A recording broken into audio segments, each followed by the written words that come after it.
What's the story, Morning Glory? What's the word, hummingbird? Thank you so much for clicking on my channel and for joining me for this review of 90 Day Fiance Before the 90 Days, the Tell All Part 2. So we're continuing on with Kimberly and Usman, and this is the part where she had just finished watching the footage of Usman talking to Zara on FaceTime, and it was as soon as she had left Tanzania. I don't even think that her plane had even left the gate yet when Usman made a beeline for that laptop and FaceTime and started FaceTiming Zara. So she's outside. She had to leave the stage. She's outside crying. Her son is out there comforting her. And Kim says that after everything I did, for him to call Zara was a slap in the face. And then she says, Usman has always been honest and forthcoming with me. Okay, yeah, I'll give you that, Kim. He has been. He's been very honest and forthcoming about not having the same romantic feelings for you. He's been very honest and forthcoming about not wanting to sleep with you. He's been very honest and forthcoming about calling you his potential. He's been very honest and forthcoming about not wanting to even kiss you in public. He's been very honest and forthcoming about accepting very expensive gifts from you and not giving you a damn thing, but trying to sing to you an old song that was never going to make it to his album anyway. So he's been very honest and forthcoming about all of that. You are very correct. But he was not honest and forthcoming about the video and the song Zara when you asked him point blank if it was about anybody in particular, and he lied to your face and said no, it wasn't about any specific person. It was just dedicated to all the women in the world. That was very honest and forthcoming. So she comes back on stage, and both Kim and her son say that it seems like there was a connection, like a romantic connection between Usman and Zara. It was so obvious, Stevie Wonder could see it. Usman says that he doesn't have any feelings for Zara, and he says that if he wanted to get Zara back, he could get her back that easily, but he doesn't want Zara, so he's not with Zara. So I'm thinking to myself, no one believes that, Usman. You do want Zara, but Zara doesn't want you because you told us time and time again that Zara broke your heart. Zara left you. So I don't know where you're getting this thing about if you wanted Zara back, you could have her back. No one believes that. Absolutely nobody. And you probably didn't get the reaction that you wanted from Zara when you FaceTimed her after Kimberly left. And so that's the reason why y'all are not, there's nothing going on with you and Zara. So he says he doesn't have any feelings for her. And so if he doesn't have any feelings for her, then the next question would be, why would you call her? Not only why would you call her after your girlfriend left, but why would you get so primped up for the call? I mean, you made sure that your testicles were going to be showing. You made sure that, you had on your Soldier Boy bling that another woman bought you. And you got in the bed to be all comfortable and romantic with her. So why would you, if you have no feelings and you don't care about her, why did you go through all of that to try to impress her during the video chat? And so Usman says, now Sean specifically asked him, why did you call Zara? And this was his answer: I'm just telling you, I would never ever cheat. That wasn't the question, my love. The question was, why did you even call her? If there's no feelings for her, why did you call her? Just to embarrass Kim? To embarrass yourself? Why would you even call her? He never answered the question. He completely avoided it. And he answered some imaginary question that was going on in his head by saying that he would never ever cheat. So Usman says that, and he thinks this makes it any better, and it probably just makes it even worse when he said that it's not like I slept with anybody. It was just a phone call. But that phone call had a lot of feelings. You could tell that you really cared about this woman, that you felt something for this woman. Even Hamza, who doesn't even speak English, even he came and said that it looked like there was a true connection between the two of you. There was something going on there. It was so obvious to see that he was talking to her with a lot of love in his voice. His voice was really soft and trying to sound really romantic with her. It wasn't like the way he normally barks at Kim. Usman says that he doesn't care about what anybody says. He only cares about what Kim says and what Kim feels. And Sean said, well, Kim feels like there was some type of a connection between you and Zara, Usman. That's so what do you have to say about that? And of course there's never a really direct answer about why he did any of the stuff that he did. And the reason why I said that the phone call was probably worse than him if he did sleep with her or if he did sleep with somebody else is because there was feelings there. There was something there. You could tell that he felt something for Zara, which is probably just as bad or worse than if he would have slept with some random woman that he had no feelings for. So I don't see how Kim could have seen that video and not immediately have just broken up with him right then and there and just been like, you know what, I'm done, it's over. I don't know why you did it. I don't know if it was for shows and stunts or if you really care about her, but I don't play those kind of games. My feelings are real and I'm over it. But she didn't say any of that. Moving on to Ella and Johnny. So they show the clip of Ella confessing to Johnny about cheating on him. So evidently Ella and Johnny, even through all of that, they're still going strong. I don't know exactly what's wrong with Johnny. Like I said, I don't think he's got this need to come live in America because I don't know what could he possibly be running away from in China. China is not like a poor, destitute country. It's a thriving first world nation. Um, he has a really good job over there in China. His son is in China. So it's not like he's using her just to come to America. And he's not using her for money because he has his own. So I'm not really sure why he's putting up with this. That's what I was trying to say. I don't know why he's putting up with a woman who can't be faithful to him. Like, why are you putting up with that? What are you getting out of it, Johnny?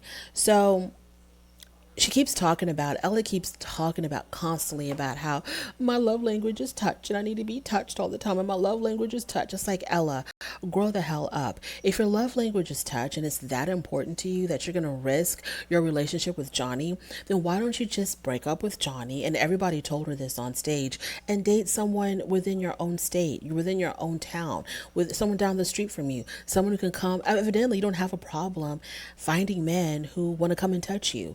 So why don't you just go that route instead of being in an international long distance relationship with someone who doesn't want an open relationship, who doesn't want you cheating on him? Just let that man be, let him do his own thing, and then you do your own thing, because within the space of this show, there's been two guys at your house touching you. So you have other people there who can feed into that love language crap that you keep talking about and leave Johnny alone and stop hurting people. So Memphis also chimed in. You know, Memphis of all people, she had to chime in and tell Ella that you need to not do the long distance thing. Ella says that she didn't think that Johnny was going to ever come to Dubai or to the United States or wherever. And so she thought the relationship was over. Ella, you're full of it, because not once did Johnny ever say that the relationship was over. I don't remember him ever breaking up with her during this whole entire season. So I don't know what relationship she's referring to, because as far as Johnny was concerned, they were always together, which means that, Ella, you cheated. I don't know if you're trying to like rewrite your narrative about to justify why you did what you did. Like, in your mind, you thought things were over. In your mind, y'all were broken up, but you never relayed those thoughts to Johnny. So Ella says that she warned Johnny that if he wasn't going to come see her, then she would see other people, which she clearly did do that. She did tell him, if you're not going to come see me, I'm just going to have to go see other people. And he told her, no, no, no, baby, I'm coming, baby. I'll be there, baby. No, no, no. Just please be patient. She couldn't be patient. And if she couldn't be patient, she should have just broken up with him. Kim says that she has zero respect for Ella. Kim, shut up, because you need to have, who cares about whatever respect you have or you don't have for Ella or anybody else on that stage? Kim, you need to have respect for yourself. Let's talk about the respect for yourself and why you are involved with someone who's making you look like an absolute clown on international television. Johnny says he's not okay with an open relationship. And then Ella says the thing that really irks me. She says, well, would you rather me not tell you about what I did, or would you rather me be honest about what I did? How about we all rather you not have done the wrong thing that you did? Is that an option at all? Is not doing the wrong thing, is not cheating an option for you? Or are your only options is to cheat and then tell about it? So Jasmine brings up how much she loves, being intimate, so on and so forth. She loves it so much, it's her life force. And she says, even though I love being intimate, I would never cheat on Gino, because even though we're in a long distance relationship, I would never cheat on Gino. Well, good for you. Good for you, Jasmine. It's funny to me how everybody had judgments and criticisms to make on everybody's relationship when their own relationships are in complete shambles. So Kim says that Ella really hurt Johnny and there was no excuse for what she did. But do y'all not remember that as soon as she confessed to cheating, Johnny offered to buy her a diamond ring and asked for her ring size? So he was very apologetic to her for not coming. Like, he really blamed himself for her cheating. And he felt really bad that he couldn't show up to Dubai for her. So he wanted to make her feel better, and he wanted to buy her a diamond ring, which wasn't discussed at the tell all at all, if that ever happened. And it was weird. So people were talking about, oh, poor Johnny was really hurt, but Johnny was actually apologizing to Ella, and he felt like he did the wrong thing by not meeting her in Dubai, and like it was his fault that she did what she did. So Sean brings up what happened on Ella's birthday. So evidently on Ella's birthday, she said her friends bailed out on her. And so some random person she met on the White Women for Asian Men website contacted her, and this guy flew to her state to be with her on her birthday.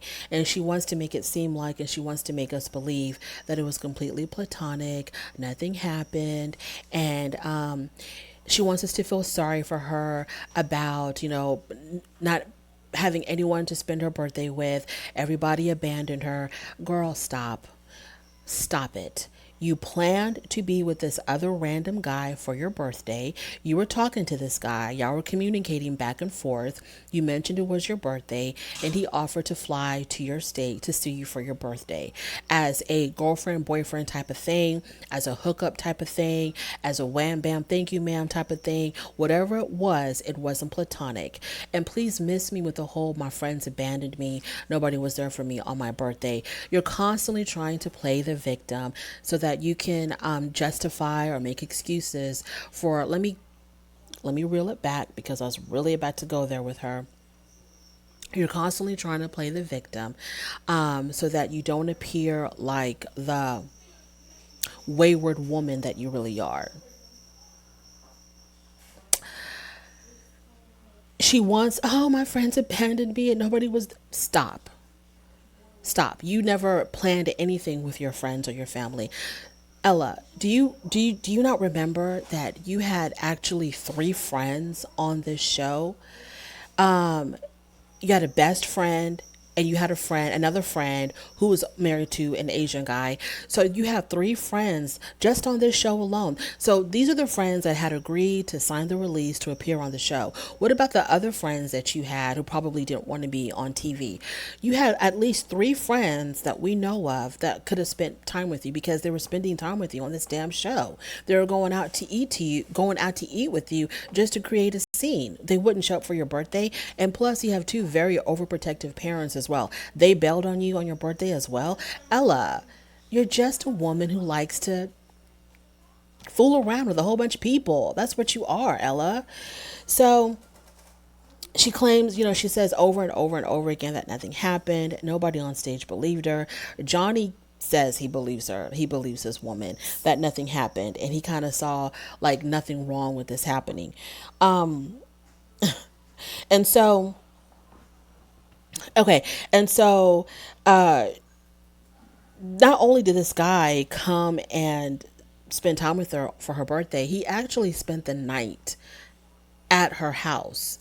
And it was to save money for a hotel. who's buying this stuff? Like, really? And Johnny, if you're literally buying this stuff, you need to be examined. You need to be examined. You really need to go, yes, you need to be examined, because there's no way this can make any sense. Because if a guy was saying this, it would sound just as ridiculous. So just because she's a woman, and just because she's got this sob story about being abandoned on her birthday, and her love language is touch, and she needs to be touched all the time, she's a wayward woman who likes to fool around. Okay. And so she offered this guy to stay the night with her so he could save money on a hotel. Actually, I can't say for sure that if Johnny says he believed her. Johnny said that he couldn't say if he believed her or not. He couldn't say one way or the other.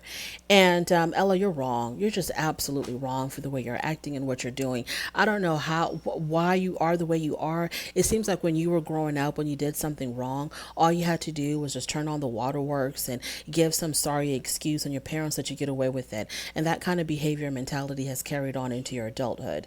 I think with Ella, her issue is she's got some major self-esteem problems. I think number one, I don't know if she's like borderline nympho or what, but she definitely has some self-esteem issues. And maybe when she feels like kind of down and out, when her main man, Johnny, is not giving her enough attention or any attention, she starts seeking it somewhere else. And she feels like because the men want to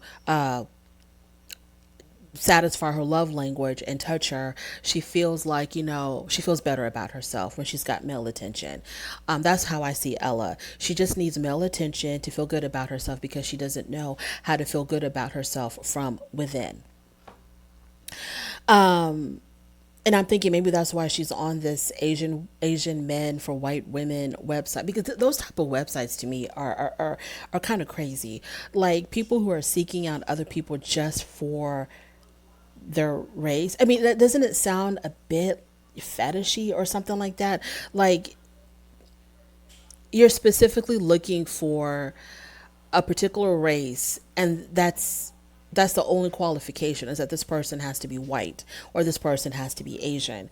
And I'm beginning to wonder if those type of websites are the kind of websites that people with low self-esteem gravitate towards, because they don't have to put a lot of effort. It's like, okay, these are Asian men and all they're looking for is white women, and I'm a white woman, and so I meet the criteria. I don't have to be anything else other than being a white woman. I could be 1,000 pounds, I could be 100 pounds, I could be funny, not funny, intelligent, dumb, whatever, poor, rich. As long as I'm white, I meet the qualifications. Or if it's the other races, as long as I'm of this particular race and these people are seeking out this particular race, that's the only qualifications that I meet. Because I don't understand why people will go to those type of websites. Like, you're one race, but you're only seeking out another race. It just seems weird to me. It's like, so all they have to do is just be this one particular race, and that's it. I don't understand.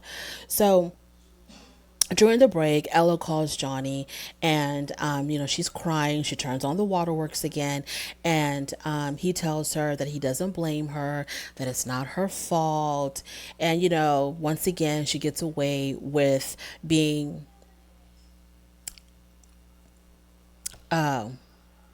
unfaithful. She gets away with being unfaithful because she's with a man who, I don't know why he does this. I really don't understand why Johnny lets her get away with this stuff. But that if that's how he is and that's how she is, and they're the perfect match, because she's going to cheat and cheat and cheat and cheat and cheat. And he's always going to forgive and forgive and forgive, because he's always going to feel like he somehow is the one driving her to do that. So if they ever have children, which they plan on doing, Johnny, if you want to stay with her, and you know how she is, you know how she likes to sleep around with a whole bunch of other people, because you're not satisfied, you're not touching her enough and not satisfying her love language. Please, Johnny, I beg you, get a DNA test on all of your kids, because you're going to let her run loose like this and forgive her, and you're still going to take her back, or you're still going to keep her. You get a DNA test for all your kids. So she said that she just wanted to have a good birthday. She just didn't want to be alone. And that's what he tells her when they FaceTime each other during the break. And he says he understands. And then they say that they love each other. And yeah, Everything is fine with Ella and Johnny. They're doing just fine.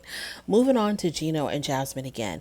So Sean wanted to go, circle around real quick back to them to talk about the nude photos that Gino had sent to his ex girlfriend, ex-wife. I don't know what she is exactly.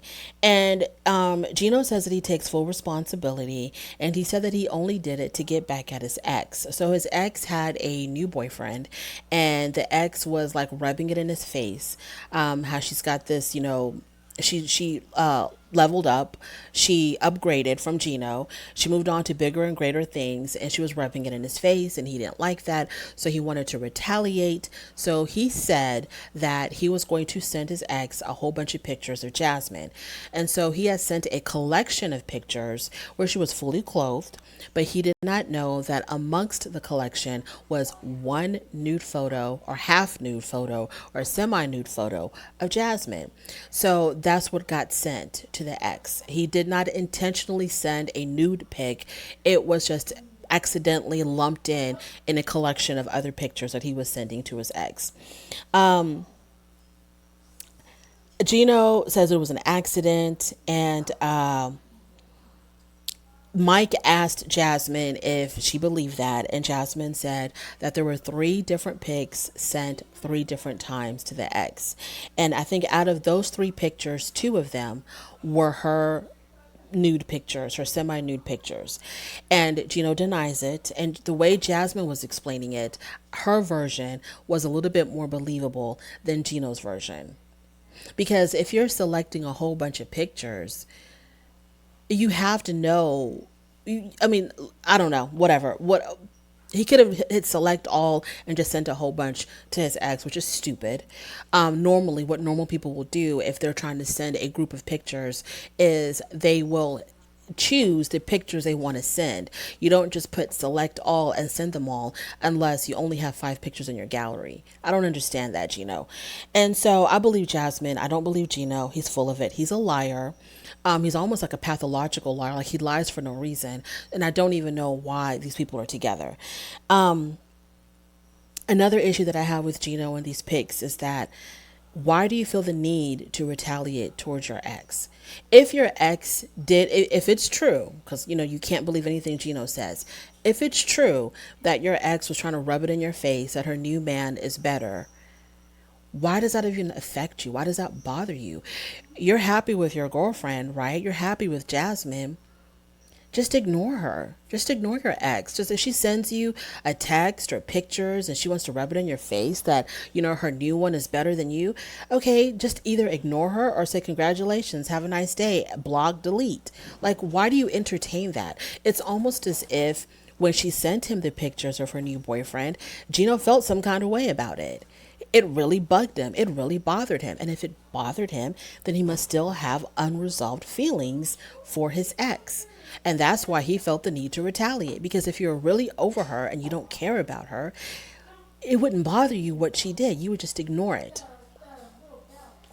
So Sean tells him that, his story has changed from the first time he explained it to Jasmine until now.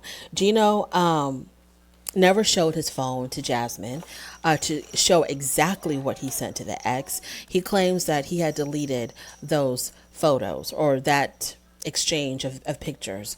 And the guys on the stage, I think it was Mike and someone else, they were like, okay, why would you, oh, I think Ben, I don't know. They were like, well, if you weren't doing anything wrong, why would you delete it? If you felt like you didn't do anything wrong. Gino's a liar. He's a liar. I don't think he's that into Jasmine. I think Jasmine knows it. I think he's with her because she's hot, and people probably are like, "Oh my God, your girlfriend is so hot." He's with her for that reason. I don't think he really is into Jasmine. Jasmine basically told him, "Your ugliness is what I find attractive," and I think that right there bothers the hell out of him. I think Gino would rather be with an average looking woman who really truly sees him as attractive than with a beautiful woman who says his ugliness is attractive. Moving on to Benjamin and Mahogany. So they talk a great deal about why Mahogany did not meet him at the airport. Why did she leave him hanging for so long? Mahogany said that she had texted him and that she had called him to let him know that she wasn't able to meet him at the moment that she was supposed to meet him. Sean asked, why did she lie about her age? Now, Ben didn't confirm or deny that Mahogany had forewarned him or had communicated to him that she couldn't meet him at the airport, because Ben made it seem like he heard nothing from her from the time that he left the United States until the time he arrived in Peru. He had heard nothing from her. She says that she contacted him and she had let him know that she wasn't going to be able to make it. So then Sean asked, why did she lie about her age? Mahogany said that it's not smart to give too much of your information to someone that you really don't know. So she didn't want to give her true age. I don't understand the age thing. It's so stupid to me on both sides. It's stupid for her to lie about being 1 year older, and it's stupid for him to make it such a big deal that she lied about being 1 year older. The whole thing is unnecessary. Why lie about your age, and why just 1 year off? At the same time, Ben, why do you care? It's just a year off. Mahogany says, okay, so then Jessica, who was the friend of Benjamin, and who Gino has supposedly tried to reach out to, Jessica butts in and says, she asked Mahogany, did you ever really love Benjamin? And Mahogany gave some mumbo jumbo answer about how him coming to Peru was a chance for them to get to know each other better. And she just gave some vague, elusive answer. Jessica says, so why did you ask him for $1,000? And Ben said, when Jessica asked that question, Ben did not give Mahogany a chance to answer right away. Ben said that the relationship had progressed to the point where he had felt comfortable giving money to Mahogany. He said that, he was like, that was my girlfriend. She needed the money, and I felt comfortable giving it to her because we were really deep into our relationship. Then Mahogany spoke up and said, Ben, tell the truth. I did not just ask you for $1,000. I asked to borrow $1,000. Mahogany, either way, girl, it still don't look right, sweetheart. It still looks awful because you don't really know him. You've never met this man. Whether you asked for it or you asked to borrow it, it doesn't even matter.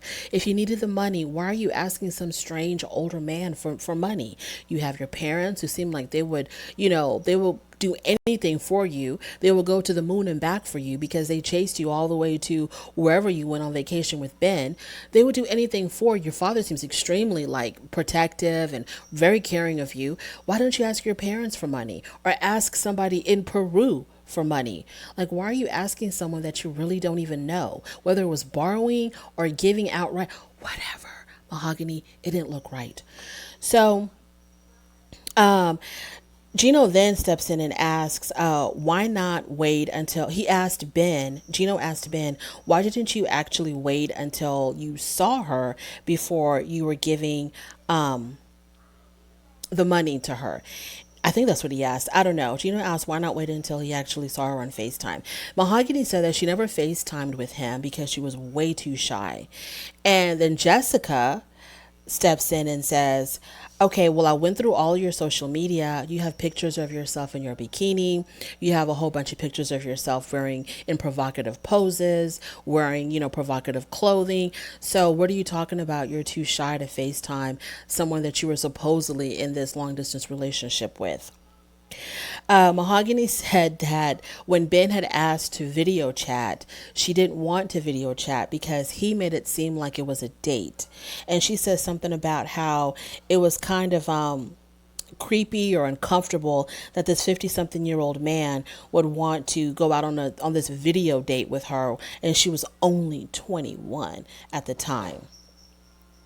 Then they show us some unseen footage. So evidently Ben went back to Peru after the filming was over with the show. He went back to Peru to visit Mahogany, and he had filmed a whole bunch of footage of them together. Now, when you put all the stuff together that he filmed, that he put together, it looked like they were rekindling their romance. She looked like she was really into him. He was really into her. He said something, I forgot what he said, but he said something about, he says, when I come back again, Hopefully when I come back in a year, we'll be married at that time. And she's hugging him and she's like, oh yes, Ben, oh yes. It seemed like they were rekindling their relationship. And when Mahogany saw that, she got really offended that she was like, "Oh, I didn't know you were recording me. I didn't know you were filming me this whole time. How did you not know? I mean, every other, he had a camera phone in your face the whole entire time. What do you think he was doing? And don't say that, oh, I thought we were just taking a photo. No, you knew he was recording. He was had the phone in your face the whole entire time he was there. What are you talking about? You didn't know he was recording." So even though with all of that, Kimberly, she puts in her 2 cents and she was like, you know what? I'll call BS. I don't believe that Mahogany is really into Ben. I think that Mahogany is just using you. Oh, like the way Usman is using you, Kim? You know a lot about people using people because you're in a relationship where that's what's going on. You're being used as well. Okay, so I'm glad you were able to identify that because out of anybody on stage, there's two people that are experts on being used. You and Mike. So Jasmine and Mahogany, they start. No, not Jasmine. Yeah, Jasmine and Mahogany. They start attacking Jessica. Obviously, Jasmine has an issue with Jessica because, her man Gino reached out to Jessica, and Mahogany has an issue with Jessica because Jessica is hitting her with the hard questions about what's really going on between her and Ben. So they start going after Jessica, telling her, I don't know what they told her, but they were just really attacking Jessica. Not so much Mahogany, but Jasmine. And then Mahogany also mentioned, she told Ben, she's like, oh, by the way, no, she told Jessica, because, Jessica was really fighting hard for Ben.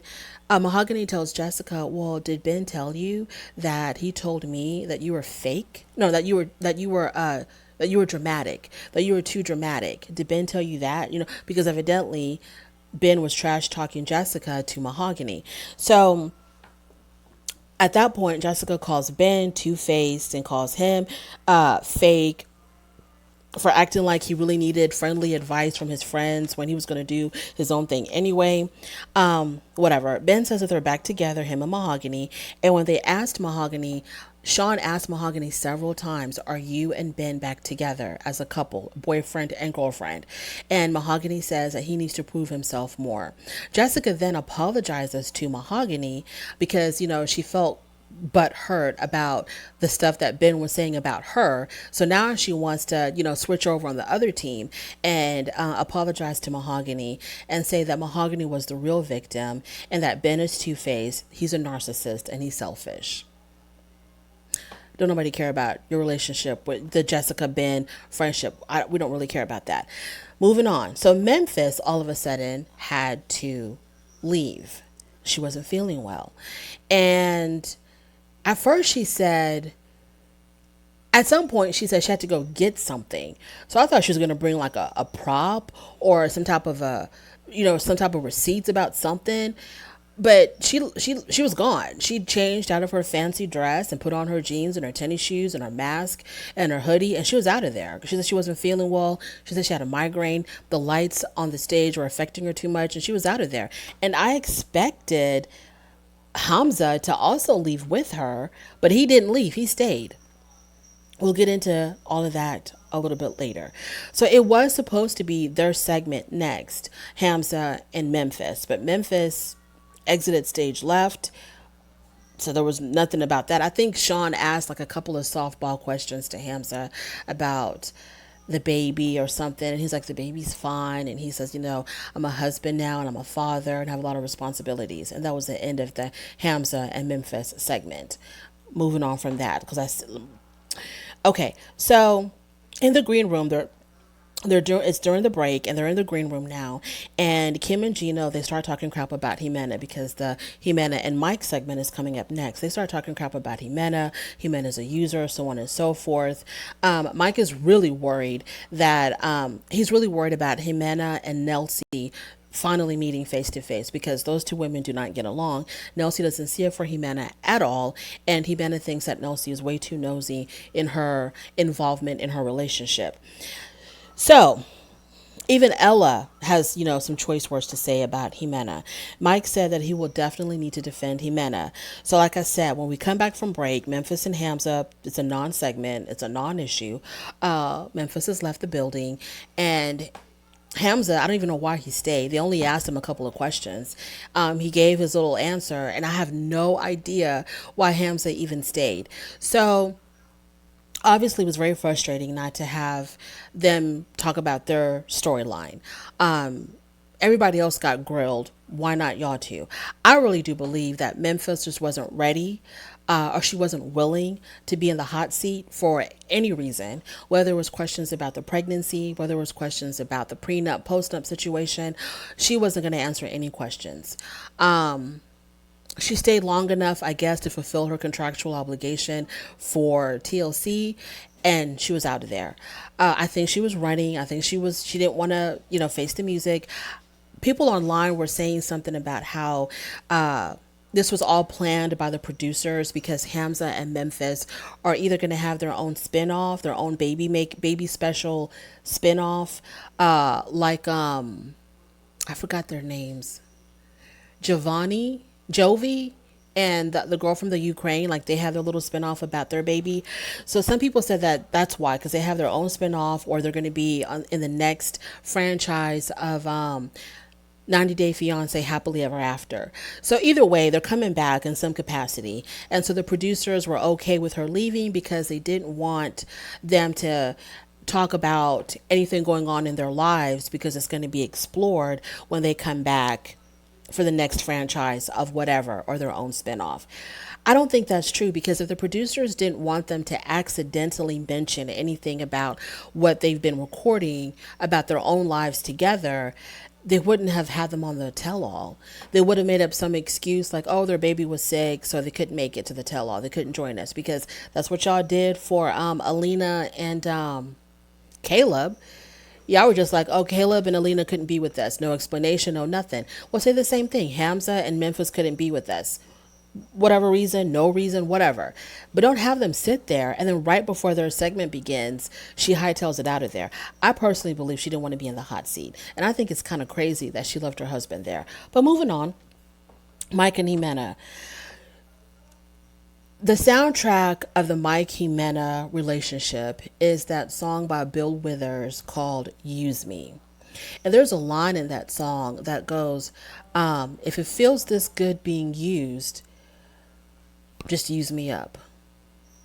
Because Mike enjoys being used by Ximena. He enjoys it. This is what they do. This is how they do it. This is what they like. Him and Ximena. So Mike says, they played that whole segment where he had called her stupid and she kicked him out of the house. He says that he didn't mean to call her stupid. He meant to call himself stupid. Yeah, right. Ximena says that they're together when the question was asked. She says that they're together. And Jasmine says that she doesn't believe that Ximena is in love with Mike. Nobody believes it. Nobody believes it, because Ximena has said it herself time and time and time again. She has said it so many times that she is not in love with Mike. She had feelings for him before. She no longer has any feelings for him. She has said it time and time and time again. Ximena admits that he still needs to work on some things. And then Kim was like, well, what more can he possibly do? What more can he possibly do? She's saying that because she doesn't want to be with him. There's nothing that he needs to work on. She's saying that because there's nothing that he can do for her to be 100% in this relationship. Nothing. Unless he's going to have like a complete makeover and come out looking like a completely different person. Other than that, there's nothing he can do. That's why she nitpicks and she uses all of these dumb excuses of why she can't be with them. Because he toots too much. He burps too much. He stares at me in the middle of the night. Because she can't find any other concrete reason. This guy loves her. He treats her well. He's taking care of her. She can't think of anything else. So she uses all these little nitpicky things. And plus, on top of all of that, not only has she used excuses, she's also has been very blunt with him and said to him, I don't want to be with you. I don't love you. I'm not in love with you. Take your money, take your stuff, take whatever you want. It's over. It's done. We're done. And each time she does that, he just comes back stronger and stronger, telling her, remember how your life was like before you met me? You were struggling. I can take you on trips around the world. I'll give you two houses. Okay. Both Hamza and Usman say that this relationship is a one-way street. Exactly, it is. Mike is very stressed out before his two friends come out, Nelsie and John, because he knows that they're going to give it to her and they're going to give it to her hard. So the friends finally do come out, and it's Nelsie and her husband John, and they basically say that, Ximena is using Mike. Mike says he pays for her rent, he pays for her food, and I know he probably pays for a whole bunch of other stuff too. And I think he's taking care of her whole entire family. I really do believe that he's taking care of her whole family. I want to get through this Ximena and Mike segment really fast because I have something to say at the end about it. Ximena denies that she's in it for money, but that she does appreciate the help. Nelsie attempts to talk to Ximena, but Ximena refuses to acknowledge Nelsie at all. So then her husband John steps in, and John asks, why are you with Mike? Ximena says that he gave me help. He assisted me. He was helping me in the very, very beginning because he chose to. It's not like this girl was begging him for help. This guy voluntarily chose to throw his money at her. Usman asked if Ximena is using some type of voodoo because it's not understandable how this man cannot let this woman go when she has made it so clear to him so many times that she doesn't want to be with him. The friends, Nelsie and John, they said that she's not even trying to learn English, but she's been learning Spanish, Mike. Why does she have to learn English? She lives in Colombia. She has no intentions of coming to the United States.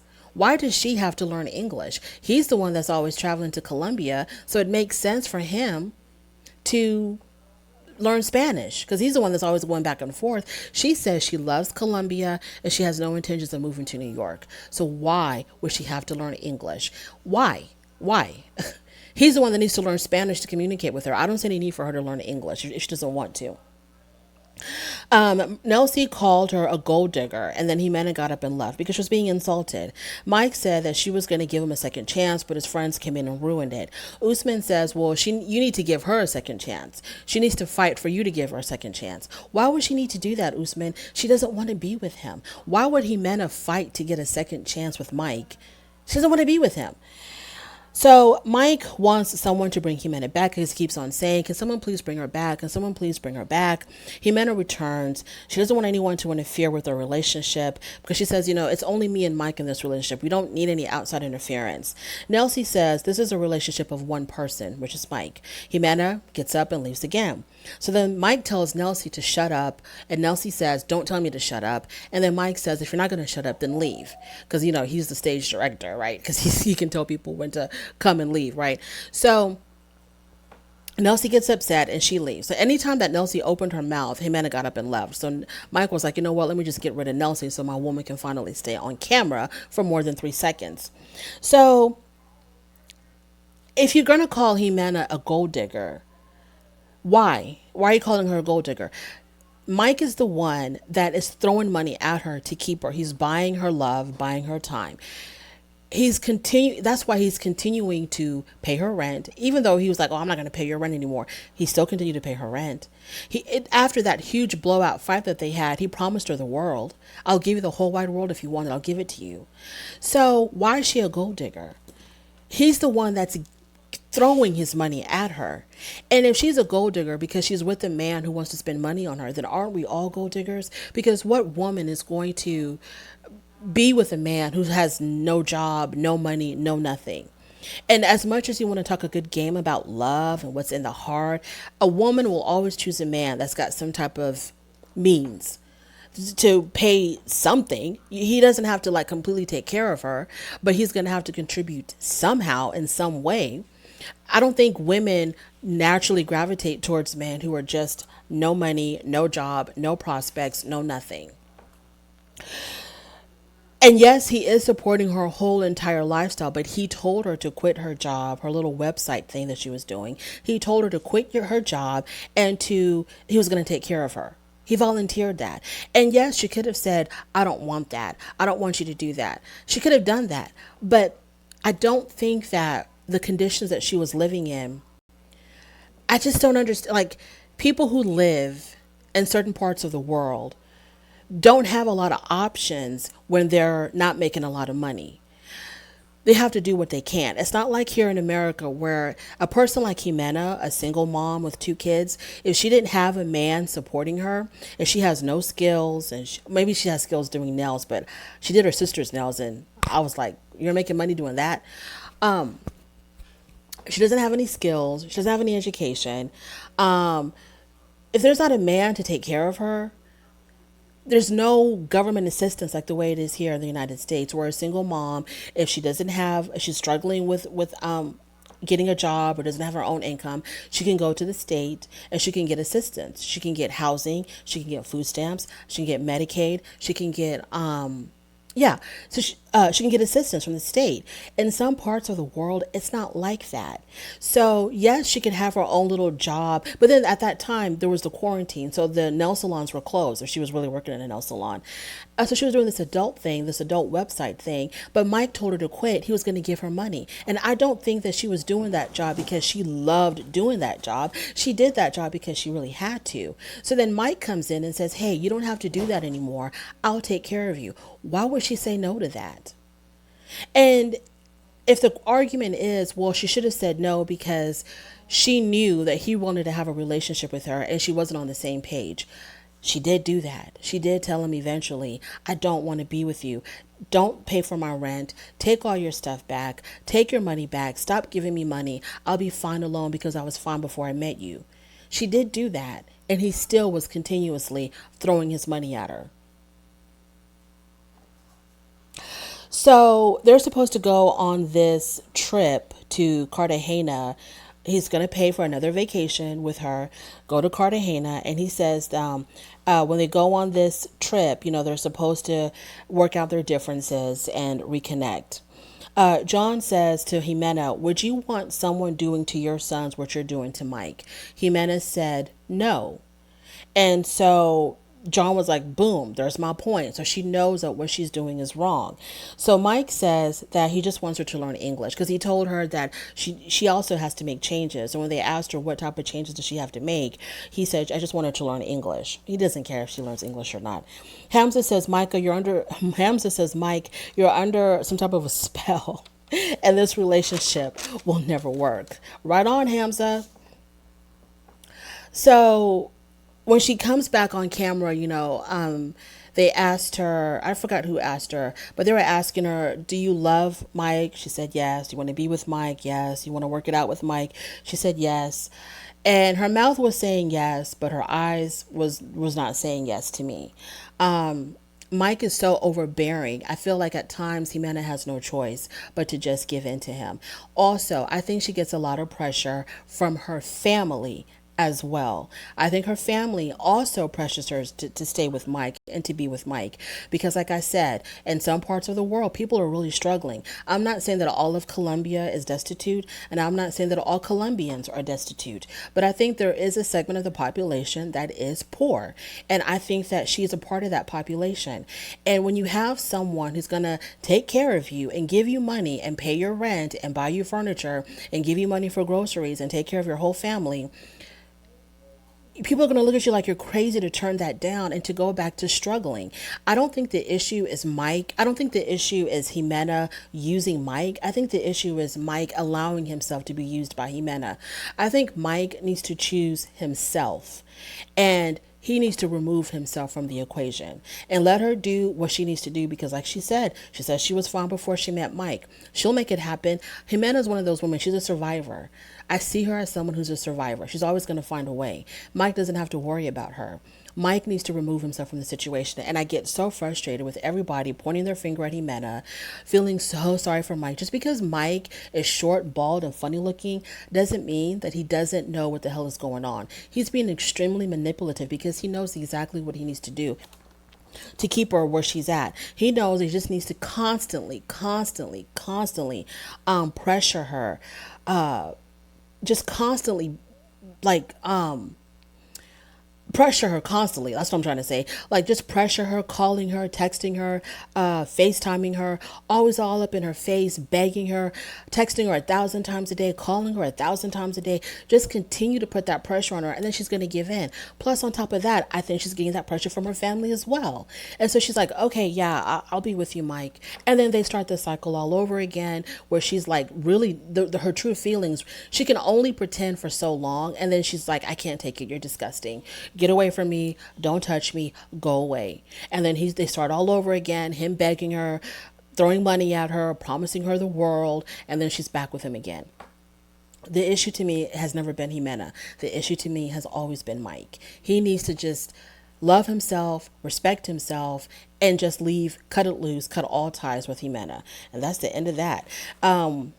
And now, whatever happened to the loan shark? Did she pay her loan shark, or did Mike give her the money for her to pay that off as well? I bet you the next time, if we do see this couple again, I bet you the next time that we see Ximena, she's going to have her breast implants, her liposuction, her whatever she was trying to do. I think all of that is going to be taken care of the next time that we see Ximena. So that's the end of that. And as far as Hamza and Memphis,